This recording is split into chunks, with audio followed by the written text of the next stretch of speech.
You know, if you stand in front of one of those grand doors of a medieval cathedral, I mean, I'm talking about those massive, towering structures made of solid oak. Oh, yeah, the ones reinforced with those heavy iron studs. Exactly. They're centuries old, right?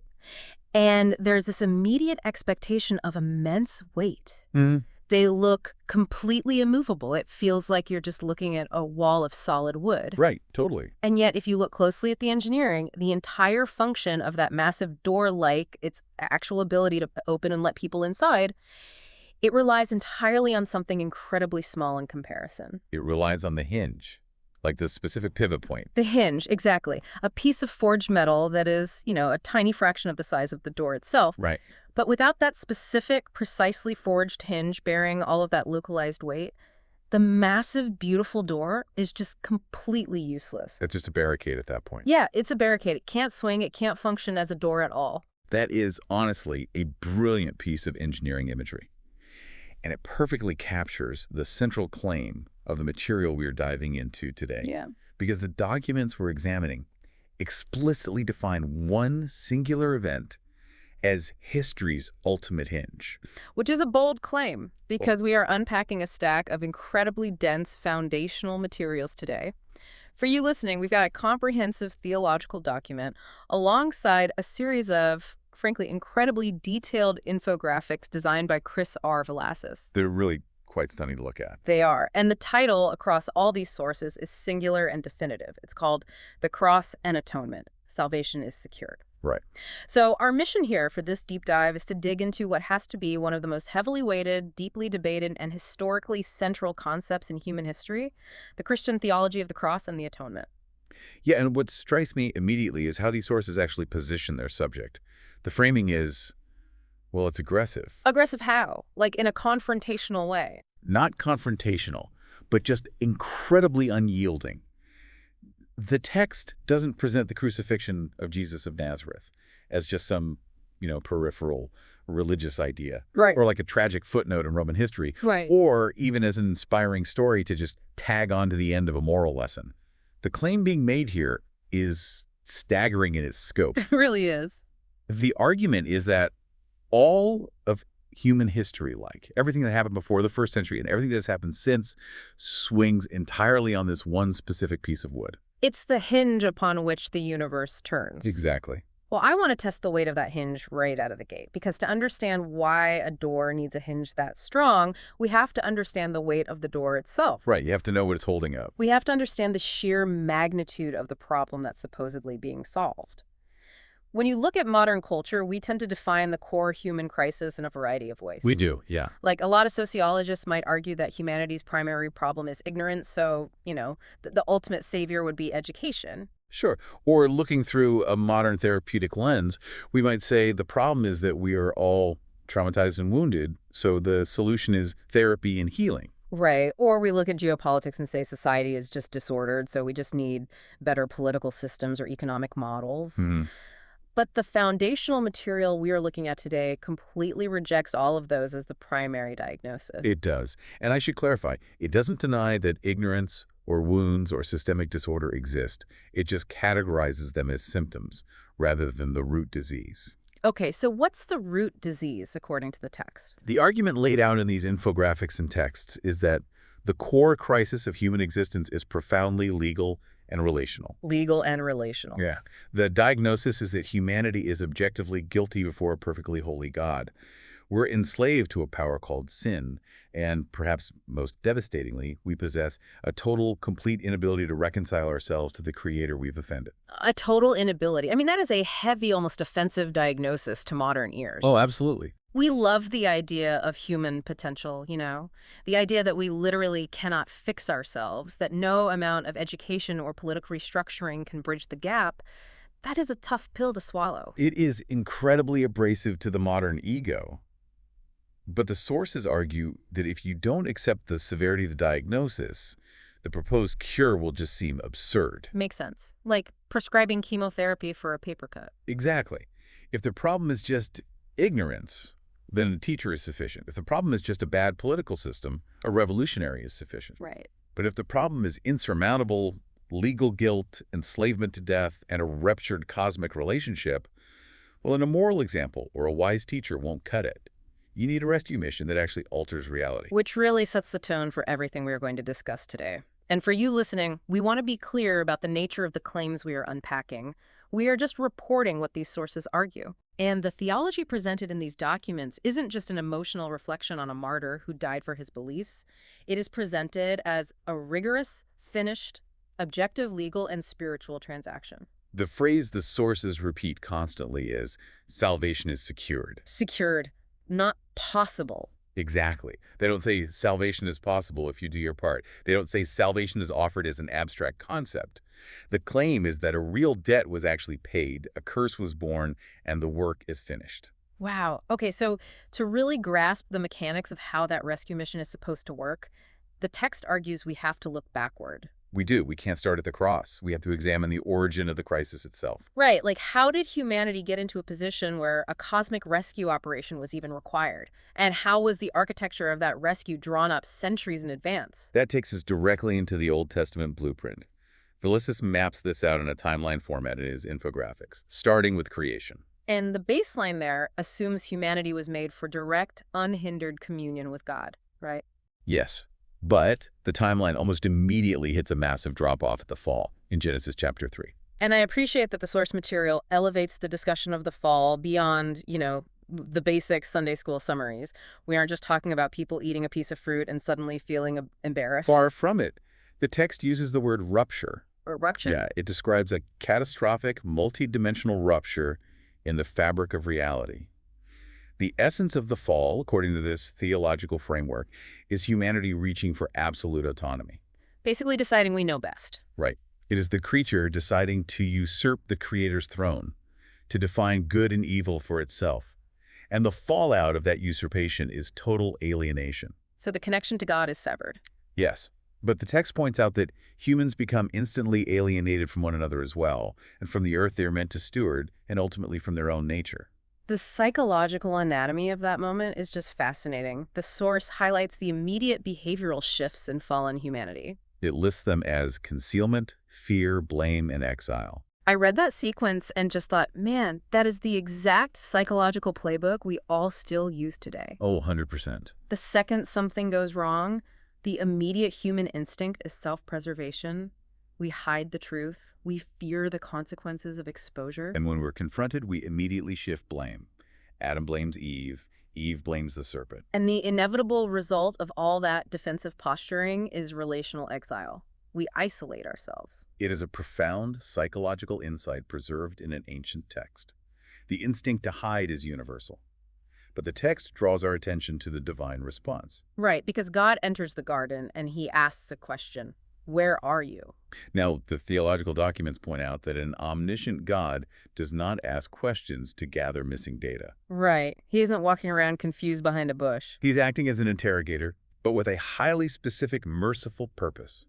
The argument is that God asks the question to draw out a confession. Ah, I see. He is moving toward the offending party, initiating the confrontation, but doing so in a way that invites the human to step out of concealment and acknowledge reality. And what happens next is highlighted by the sources as the first major structural pillar of the atonement blueprint. God makes them garments of skin. Instead of letting them try to cover their shame with flimsy fig leaves they sewed themselves, God steps in and provides a covering. And the mechanism of that provision is absolutely vital. To acquire garments of skin, an animal had to die. Blood had to be shed. So this is where it starts. Yes.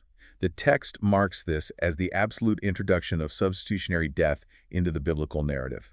It is a highly localized physical demonstration of a new cosmic rule. Which is? In a fallen world where sin brings death, covering and provision require a life given for a life. So the fig leaves represent human effort trying to mask guilt, which the text deems insufficient. Exactly. And the animal skins represent divine provision through sacrifice. It establishes the foundational logic of atonement mercy is achieved, but only through substitution. And that logic becomes incredibly formalized as you move forward in the timeline. The sources point us to the book of Leviticus and the establishment of the whole sacrificial system. Which is a massive hurdle for modern readers. I was just going to say, we need to pause here and address a huge cultural hurdle. Because when a modern reader looks at the Old Testament, with its detailed instructions for slaughtering bulls, goats, and sheep, The splashing of blood on altars, the smoke. It looks basically indistinguishable from primitive, ancient, Near Eastern paganism. It really does. It looks like a terrified tribe trying to appease a volatile, unpredictable volcano god by throwing meat at him so he won't destroy the village. Right, the angry deity misconception, it is incredibly common, but the source material goes to great lengths to violently separate the Levitical system from pagan appeasement. Yeah, the argument presented is that the God of the Old Testament is not subject to mood swings, nor is he hungry for animal flesh. The sacrificial system does not exist to make an angry God suddenly cooperative. So what is the mechanism then? Why the blood? Well, the text argues it exists because God is inherently perfectly holy, and sin is inherently objectively destructive. Okay, unpack that a bit. In ancient Near Eastern thought, blood represented the life force. The sacrificial system was a pedagogical tool like a massive bloody object lesson for an entire nation. A teaching tool. Yes, it taught them that worship requires cleansing, that guilt has an objective weight that must be balanced, and that fellowship with absolute purity is incredibly costly for impure creatures. So God isn't being petty, he is being perfectly just. Exactly. Sin is framed as a deadly, corrupting toxin that cannot simply be ignored or swept under the rug if God is going to physically dwell in the midst of the camp.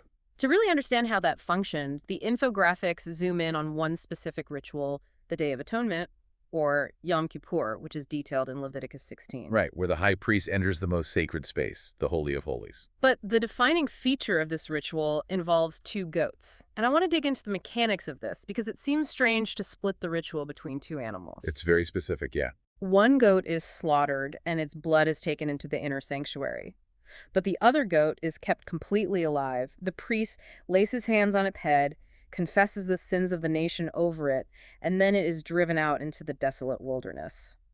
What is the functional difference being modeled there? It is a dual action that visually represents two different necessities of forgiveness. And the text defines them really clearly. Let's hear them. The first goat, the one whose blood is shed, represents the mechanism of expiation. Expiation. The life of the animal is offered to satisfy the legal and moral penalty of sin. The blood is the proof of life given to balance the scales of justice. It deals with the objective guilt. But dealing with the guilt apparently isn't enough on its own, right? Right, because sin isn't just a legal infraction, it's a defilement, it's a stain. That's where the second goat, the famous scapegoat, comes in. Ah, the scapegoat. We use that term all the time now. Exactly. By laying hands on the animal, the priest is symbolically transferring or imputing the sins of the community onto it. When that goat is driven away, far outside the camp into the wilderness, it represents removal. It's basically carrying the pollution out of the ecosystem. Precisely. So the complete theological picture being painted for the Israelites is that sin is not just cosmetically overlooked by God. Guilt is legally satisfied by the blood of the first goat, and the presence or defilement of sin is physically banished by the second goat. Penalty paid, pollution removed. That's a powerful visual. It is. But the text notes a glaring limitation to all of this. The prophets eventually start pointing out that rivers of animal blood could never actually fix the human heart. Right. It's an external fix. The system was basically a holding pattern. The blood of bulls and goats was temporary, it was repetitive, and ultimately incapable of cleansing a human conscience. So the sacrificial system was a shadow. It was the architectural blueprint, but it wasn't the building itself. Exactly. It was designed to create a linguistic and conceptual framework, a vocabulary of sacrifice, so that when the ultimate solution arrived, humanity would have the categories to understand what was actually happening. And that vocabulary reaches its peak in the prophetic literature. The documents highlight Isaiah chapter 53, referring to it as the grammar of the cross before the cross. It's amazing because Isaiah 53 is written centuries before the Roman Empire even existed, let alone invented crucifixion. Yet it provides an astonishingly precise portrait of how the atonement would actually work. It speaks of a mysterious servant figure, right? Yes, but the text doesn't describe a conquering military hero like they expected. It describes someone who was despised, rejected, pierced for transgressions, and crushed for iniquities. And the sources are very careful to point out the specific nature of the language Isaiah uses there. It is rigorously substitutionary. And that distinction is vital.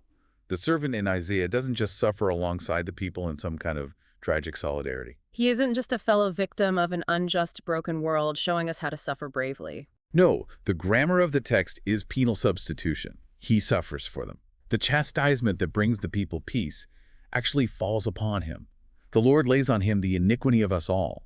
The innocent party absorbs the blow meant for the guilty party. Okay, so we have this massive Old Testament foundation now. We have the psychological anatomy of the fall, the requirement of blood for covering, the dual mechanism of penalty and removal in the Day of Atonement, and the prophetic promise of a substitute servant. All of this sets the stage perfectly. It does. And then the documents transition us from the shadows and blueprints directly into the glaring historical light of the New Testament. Where the argument is that all of these disparate prophetic and ritualistic threads converge and take physical, historical form in the person of Jesus of Nazareth. And the sources note that when Jesus begins his public ministry, his primary message is the arrival of a kingdom. But there is a massive paradoxical caveat attached to it. Right. The text emphasizes that Jesus believed this kingdom could only be inaugurated by way of the cross. Which is the defining difference between Jesus and other messianic claimants of the first century. I mean, many claim to bring the kingdom of God, usually by raising an army against Rome. Sure, by force. But Jesus redefined the mechanism of victory. The documents point to Mark 10.45, where Jesus explicitly states his mission parameters. He says he did not come to be served, but to serve, and to give his life as a ransom for many. I want to look at that word ransom in the context of the timeline, specifically how the Gospel of John frames it. John introduces Jesus as the Lamb of God who takes away the sin of the world. Yes. The source material points out that John goes to great lengths to synchronize the crucifixion with the Jewish Passover. Jesus is crucified right in the midst of the feast. It's highly intentional. And John makes a point to note a specific detail. None of Jesus' bones were broken by the Roman soldiers, which perfectly aligns with the strict requirements for the original Passover lambs in the book of Exodus. The authorial intent there is unmistakable. John is claiming that the true, ultimate Passover is happening in real time. Just as the blood of the lamb in Egypt delivered the Israelites from the angel of death and the tyranny of Pharaoh. Exactly. The blood of this ultimate lamb is delivering humanity from the ultimate cosmic tyrannies of sin, death, and spiritual enslavement. The shadows are giving way to the substance. So the Gospels give us the narrative action of this happening. They tell us the what and the when. But the sources then shift our attention to the Apostle Paul, who acts as the theologian explaining the how.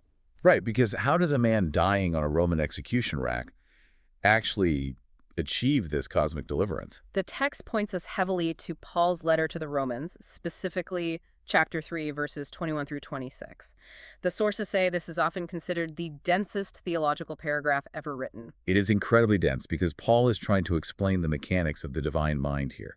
He argues that God put Christ forward as a propitiation by his blood. Propitiation, that is a heavy word. It really is. It means a sacrifice that effectively bears and exhausts God's righteous wrath, thereby turning that wrath into favor. And Paul explicitly states why God did it this way: to demonstrate his own righteousness, so that he might be both just and the justifier of the one who has faith in Jesus. Just and the justifier. I want to interrogate that phrase because, honestly, it seems like a logical contradiction on its face. How so? Well, how can a judge maintain absolute integrity while letting the guilty go free?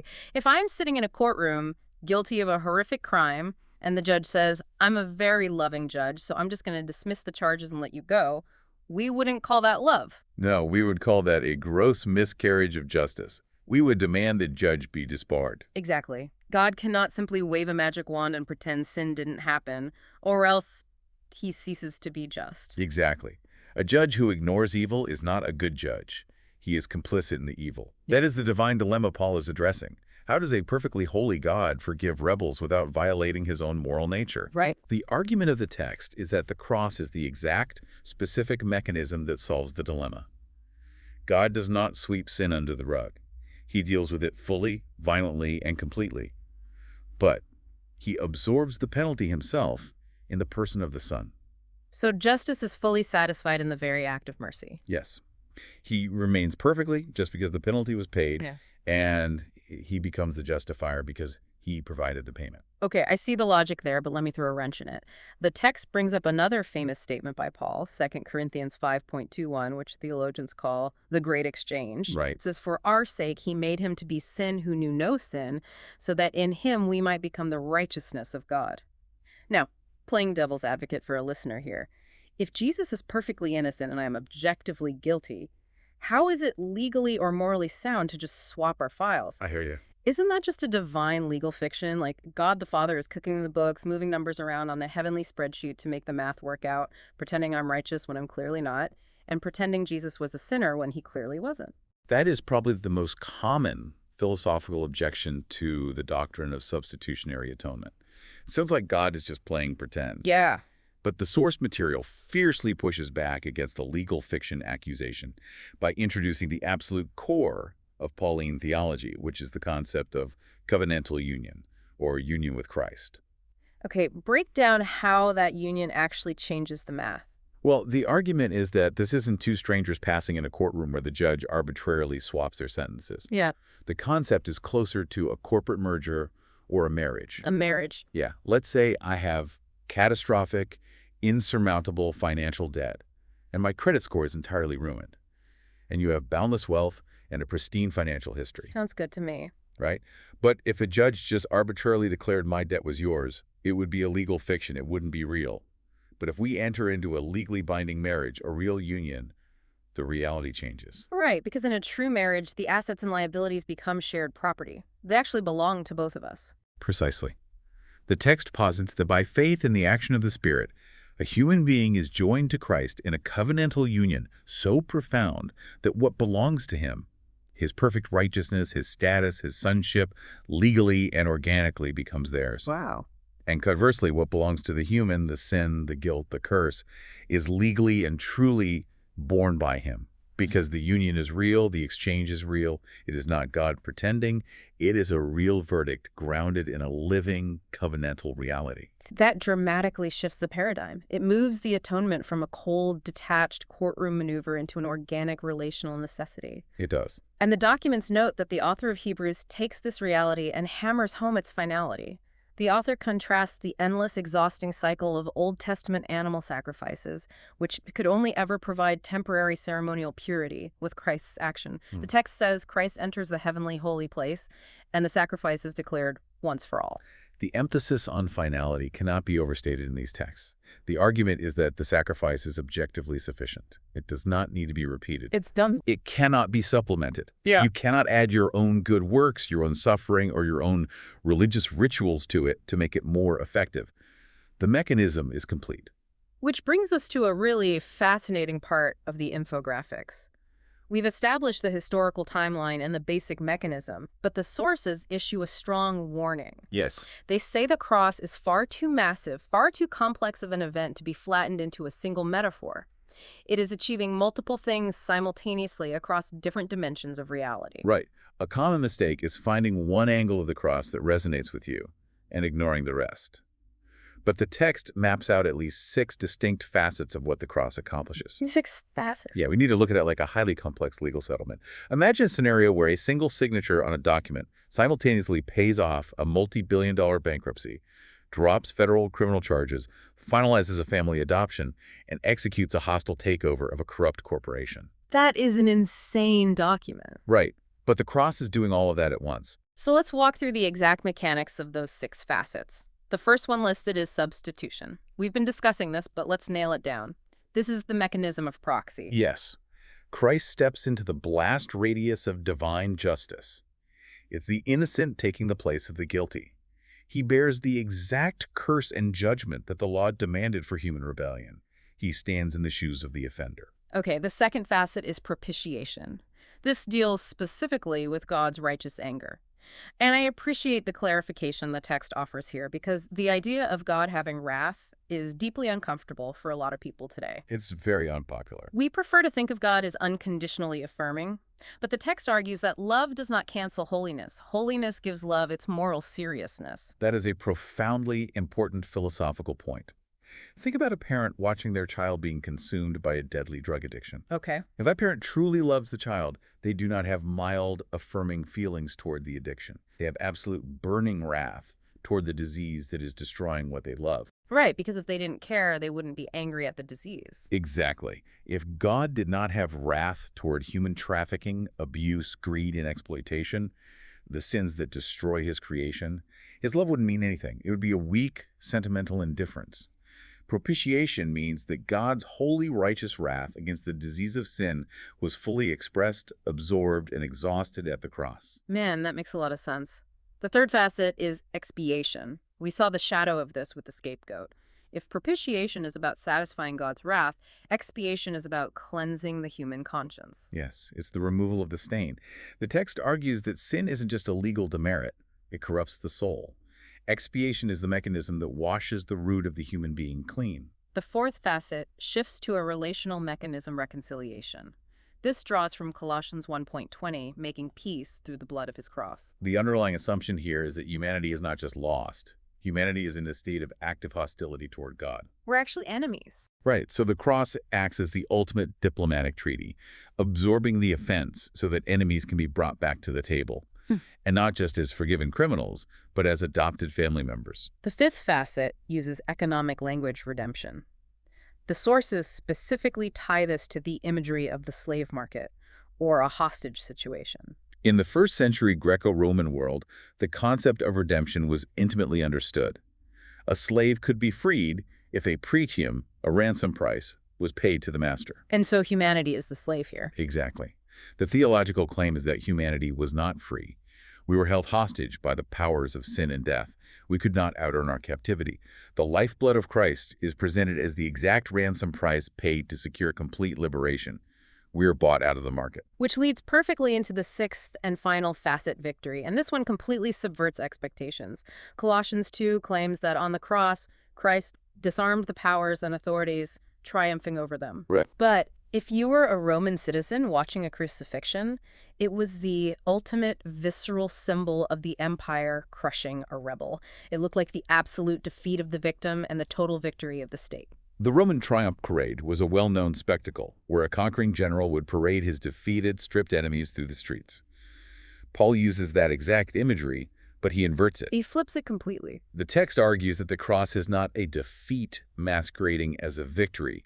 It is victory through apparent defeat. But how does that actually work? Like, how does dying equal winning? Almost like a cosmic judo throw. Judo throw. I like that. By willingly submitting to the darkest powers, injustice, torture, hatred, and death, the sinless Son of God allowed those powers to exhaust all their ammunition on him. Death swallowed him. But because he was sinless, death could not digest him. Oh, wow. He turned their ultimate weapon back on them, breaking their authority from the inside out. So substitution, propitiation, expiation, reconciliation, redemption, and victory. The text makes it clear that to fully understand the atonement, you must hold all six of these mechanisms together simultaneously. You can't just pick one. Right. But there is another major theological trap the sources warn about here, and it has to do with how we view the different members of the Trinity during the crucifixion. Ah, yes. The critique of cosmic child abuse. Right. It's the idea that God the Father is a harsh, demanding, wrathful deity who just wants to crush humanity, and Jesus is the gentle, loving Son who jumps in front of the Father's lightning bolt to protect us. It pits the Father against the Son. The source material aggressively corrects this misconception. It argues that such a view completely misunderstands the nature of the triune God. Guess so. The Trinity is not divided in its will or its affections. The Father is not reluctantly convinced to love us because Jesus died. Jesus died because the Father already loved us. The text formulates it beautifully. It says, the Father sends the Son in love, the Son offers himself willingly, the Spirit empowers the offering and applies its benefits. They are operating with a single unified will on the exact same rescue mission. And the culmination of that unified action is captured in the final words Jesus speaks from the cross in the Gospel of John, chapter 19, verse 30. It is finished. The Greek word there is telestai. And the documents analyze that specific word, pointing out that it is an accounting term. It means paid in full. Exactly. It is not the exhausted sigh of a martyr who is giving up. Jesus isn't saying, well, I tried my best, but the Romans won, it's over. Not at all. It is a royal, definitive declaration of completion. The rescue mission accomplished exactly what it set out to do. The text argues that the cross doesn't just create a hypothetical possibility of salvation that sits on a shelf waiting for human effort to activate it. It actually secures it. Yes. The debt is canceled, the legal requirements are met, the work is finished. Salvation is secured. Which brings us to an incredible zooming out of the lens. We've looked at the intense microscopic details of how the cross functions legally and spiritually. But the infographics also map out the macro view. The grand narrative. Right. Just how wide is the impact of this hinge? If the cross is the center point, how far do the doors swing? The scope presented in the material is cosmic. It traces the impact of the cross from eternity past, before the physical universe even existed, all the way to the final eternal state of reality. The timeline begins with eternity and creation. And the crucial point made here is that the cross was never an improvised backup plan. It wasn't God reacting in a panic because Adam and Eve ruined his original design. The text speaks of the eternal decree. The argument is that the redemption of humanity through the cross was a purpose formed in the mind of God before the foundation of the world. That's wild. The universe was spoken into existence for the express purpose of communion, and the cross was always the guaranteed mechanism to restore and elevate that communion when the inevitable fall occurred. Following the timeline forward, we see how the cross acts as the convergence point for all the major biblical covenants. We have the promise made to Abraham to bless all nations. We have the Mosaic covenant at Sinai, with its strict demands for holiness and law. We have the Davidic promise of an eternal king sitting on the throne, and the new covenant promised through Jeremiah, where God says he will write his law directly on people's hearts. The claim is that every single one of those massive, seemingly disparate promises is fulfilled and activated by this one execution outside Jerusalem. It is the ultimate knot that ties every theological thread together.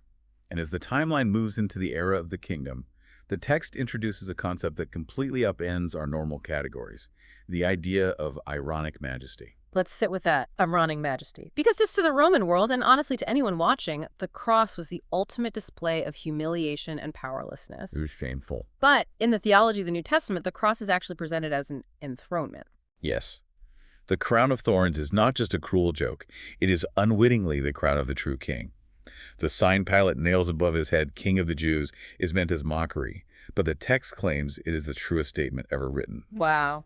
Jesus conquers, but he does not conquer the way Caesar conquers. Caesar conquers by killing his enemies and standing on their necks. Christ conquers by dying for his enemies and washing their feet. Which introduces the concept of cruciform logic. Cruciform meaning cross-shaped. The text argues that the cross fundamentally and permanently reshapes the definition of power for anyone who follows this king. And this has massive implications. If the ultimate display of divine power and majesty is self-emptying, sacrificial death for the benefit of others, then human power dynamics are completely inverted. It changes everything. Humility, service, suffering for the sake of love. These are not just optional secondary ethics for super-spiritual people. They are the very constitution of the kingdom. If you belong to a cruciform king, your life, your leadership, and your power must be cruciform. You cannot conquer through domination if your king conquered through sacrifice. That is a staggering challenge to modern ambition. Moving along the grand narrative timeline, the sources link the cross to the end of exile. The argument is that humanity has essentially been living in a state of spiritual exile since Eden, locked out of the direct presence of God. Right. The physical exile of Israel to Babylon was just a historical dramatization of this deeper, universal reality. We are all wanderers. But the cross is the mechanism that ends the exile. The text points to the moment Jesus dies, when the massive, thick curtain in the Jewish temple, the barrier that physically separated the Holy of Holies from the people, is torn in two from top to bottom. The access point is blown wide open. The way back to the Father is restored. And the immediate sociological result of that restored access is the creation of the church.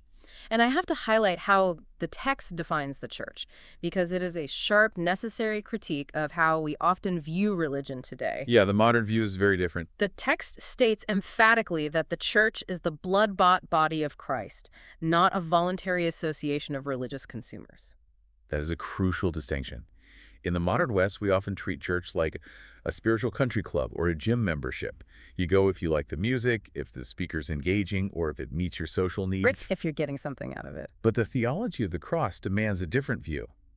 The church is a new humanity, literally purchased by the execution of God, called to live out that cruciform, self-sacrificing life together as a physical witness to the world that a new kingdom has arrived. And the timeline ultimately drives toward judgment and new creation. The source material is adamant about the final outcome of this redemption plan. It is not a Greek philosophical idea where your physical body dies and your disembodied soul floats off into a cloudy, ethereal realm to play a harp forever. No, the physical world matters deeply. The biblical vision, secured by the cross, is the total physical renewal of the cosmos, a new heavens and a new earth. So the resurrection of Jesus is the prototype for the resurrection of his people. Exactly. The end goal is the unending enjoyment of God's presence by a redeemed humanity in a restored, physical, tangible universe where the curse of sin is completely eradicated. It's a breathtaking scope, from the eternal decree before time began to the physical renewal of the entire universe. But as we analyze the text further, we hit a section that acts as a massive guardrail. Because people tend to drift. Right. The source material is remarkably clear on what the cross is, but it dedicates a significant amount of ink to explicitly outlining what the cross is not. This is a vital part of the theological document. Whenever you have a central, powerful truth that demands so much, human nature tends to try to soften it. We want to make it easier to digest. Exactly. Want to sand off the rough edges, modify it, or make it more palatable to contemporary sensibilities. The text categorizes these attempts under the heading debunking the false crosses, and it warns that diluting these truths actually empties the cross of its saving power. Let's examine these false crosses. The first one the text identifies is reducing the cross to a mere example. This is the moral influence theory. It's the idea that says Jesus didn't actually pay a legal debt. He just died to show us the ultimate example of how much God loves us and how much we should love each other. He was a martyr for love, and we just need to imitate him. Now, the text absolutely agrees that Jesus models sacrificial love, but it warns that if the cross is only an example, it is no longer good news. It is actually a crushing, condemning burden. If we follow that logic, why is it a burden? Because if the cross is just an example of how you are supposed to live to please God, the message is essentially, go be perfectly selfless to the point of accepting torture and death for your enemies. Yeah, that's impossible. Who can actually do that? No one. If the cross doesn't first deal with your guilt and give you a new nature, showing you an example of perfect love only highlights how incredibly selfish you are. That makes total sense. Like, if I can't even handle someone cutting me off in traffic without losing my temper, telling me to imitate a man forgiving, his executioners while suffocating on a cross doesn't save me. It just proves how far I fall short. Exactly. The text emphasizes that moral imitation must flow from saving union, not precede it. Substitution must come before example. You do not imitate Christ to earn salvation. You receive Christ's finished work, and then, empowered by his Spirit, you begin the slow process of imitating him. The second false cross the text dismantles is a cross without wrath. We touched on this earlier, but it bears repeating because modern culture absolutely despises the concept of divine judgment. The theologian H. Richard Niebuhr once famously summarized this modern, watered-down theology by saying it preaches a God without wrath, brought men without sin into a kingdom without judgment through the ministrations of a Christ without a cross. Ouch. That's painfully accurate for a lot of modern thought. The source material is unyielding here. If God is not genuinely fiercely opposed to sin, then the atonement is a meaningless theatrical display. A cross without wrath is offering a cure for a disease that doesn't actually exist. The third false cross is a cross without resurrection. And this might seem obvious, but it's critical. You can't just leave Jesus on the cross or seal him in the tomb and call it a day. A dead Messiah might be an inspiring historical figure, a tragic hero, but a dead man cannot conquer death for you. Right. The text posits that the resurrection is the Father's absolute public vindication of the sacrifice. It is the cosmic receipt proving that the payment was accepted and the check cleared. The risen Christ secures what the crucified Christ accomplished. Without the empty tomb, the cross isn't a victory, it's just another Roman execution. The fourth and final false cross the text warns against is a cross without the whole Bible. This means detaching the New Testament event from the Old Testament grammar. Yeah, if you ignore the sacrificial system, the covenants, the Day of Atonement, and the prophecies of Isaiah, the crucifixion just looks like a random, isolated, bizarre event.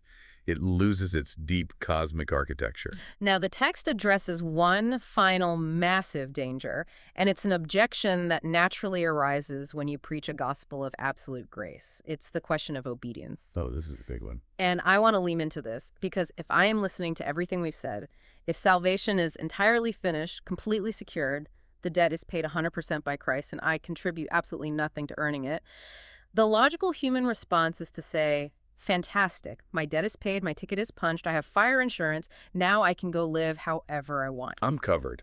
Right. I can indulge in whatever selfish behavior I want because it's all covered on the spreadsheet anyway. It's the ancient heresy of antinomianism, the idea that grace abolishes the moral law. The Apostle Paul dealt with this exact objection in the first century. The text explicitly warns against accepting a cross without obedience. It argues that true grace is never a license for moral laziness or active rebellion. But how does the text reconcile that without slipping back into a works-based system where we have to earn our keep? It all routes back to that concept we discussed earlier, union with Christ. The argument is that the cross breaks sin's legal claim and its practical dominion. The same Christ who justifies a person legally also sanctifies them internally. So they go hand in hand. If you're truly united to Christ, the claim is that you receive his Spirit, which fundamentally alters your desires. A false theology preaches pardon while comfortably tolerating active, unrepentant rebellion.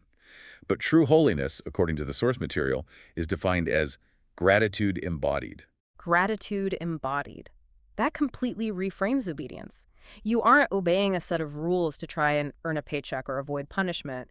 You are obeying because you have been bought out of slavery at an incalculable price, and your heart has been changed to actually love the God who bought you. Exactly. The obedience is the part of the union, not the price of it. So this brings us to the final horizon of our analysis. We have covered the ancient blueprints, the legal mechanics, the cosmic scope, and the theological dangers. But how does this massive, eternal framework actually hit the ground in real life? The application. Yeah. What are the practical implications for someone listening right now, dealing with a Tuesday morning commute, a difficult boss, or a chronic illness? The source material is deeply concerned with ensuring this theology doesn't just float in the clouds of academia. It roots the practical application, first and foremost, in the concept of assurance. Which is arguably the biggest struggle for many believers. For sure. The text argues that Christian assurance must be grounded in the objective historical work of Christ, not your fluctuating daily emotions or your moral performance. Human emotions are a roller coaster. One day you might feel incredibly spiritual, disciplined, and close to God. The next day you lose your temper, say something cruel, feel terrible, and immediately wonder if God has abandoned you. We've all been there. If your assurance of salvation is based on your internal temperature or your daily track record, you will live in a state of chronic anxiety. But the theology of the cross says salvation is secured. Your standing before God rests on an immovable historical fact outside of yourself. Christ died and rose again. You can rest even on your worst days because the foundation isn't you. That objective reality also completely transforms the nature of repentance. The text notes that the cross makes sin incredibly visible and deeply serious. If it required the violent death of the perfect Son of God to cure my condition, then my sin is far more severe than I like to admit. It strips away all our self-justifying excuses. But simultaneously, and this is the paradox, it produces immense, unshakable hope. Because the cure worked. Because it proves that God's grace is infinitely greater than your deepest sin. The cross allows you to look honestly at your darkest flaws, your deepest shame, without being crushed by despair, because the cross is the ultimate proof that God knows the worst about you and chose to love you anyway. The practical implications also bleed over into how we operate in community, specifically regarding worship, ministry, and evangelism. The text argues that true Christian worship must be relentlessly cross-centered, not centered on human potential. Right. We don't gather to give each other self-help TED Talks on how to be slightly better, more optimized people. We gather to proclaim the Lord's death. And for anyone in a position of leadership, whether you are a pastor, a corporate executive, a community organizer, or a parent, this theology fundamentally dismantles self-exaltation. Christian leadership must be cruciform. It must be transparent, servant-hearted, and willing to endure suffering for the sake of those being led. The authority is found in the washing of feet, not in demanding compliance from a corner office. That cruciform mentality also speaks directly to how we experience suffering. And I want to highlight this because a very common assumption is that if you are suffering, if you get a terrible diagnosis or lose your job or experience a tragedy, God must be angry with you or he's distant from you. The cross violently rejects that assumption. Because the innocent Son of God suffered unimaginably, we know for a fact that God is intimately acquainted with pain. He is not insulated from the suffering of his creation. Now, the text makes a very careful, vital distinction here. What's that? Your personal suffering is never redemptive in the atoning sense. Your pain doesn't pay off your sins. Jesus already did that. But your suffering can become participatory. Meaning it becomes a way of sharing in Christ's pattern of trusting the Father in the dark. Exactly. The crucified Lord forms a cruciform people. Suffering isn't necessarily a sign of God's absence. It can be the exact anvil where your character is shaped into the image of the king. Finally, the text makes a radical sociological claim regarding reconciliation. It argues that because of the mechanics of the cross, human hostility, rivalry, and ethnic superiority logically cannot survive within the church. This is perhaps the most challenging practical application for the modern world. Paul argues in Ephesians 2 that Christ abolished the dividing wall of hostility in his flesh.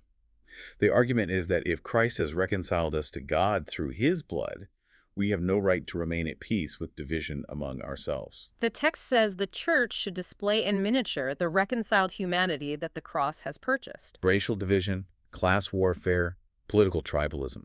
The text suggests these are fundamentally incompatible with the cross. Why? Because at the foot of the cross, the ground is completely level. Everyone is equally guilty, bankrupt, and in desperate need of grace. The cross destroys the mechanisms we use to feel superior to other groups of people.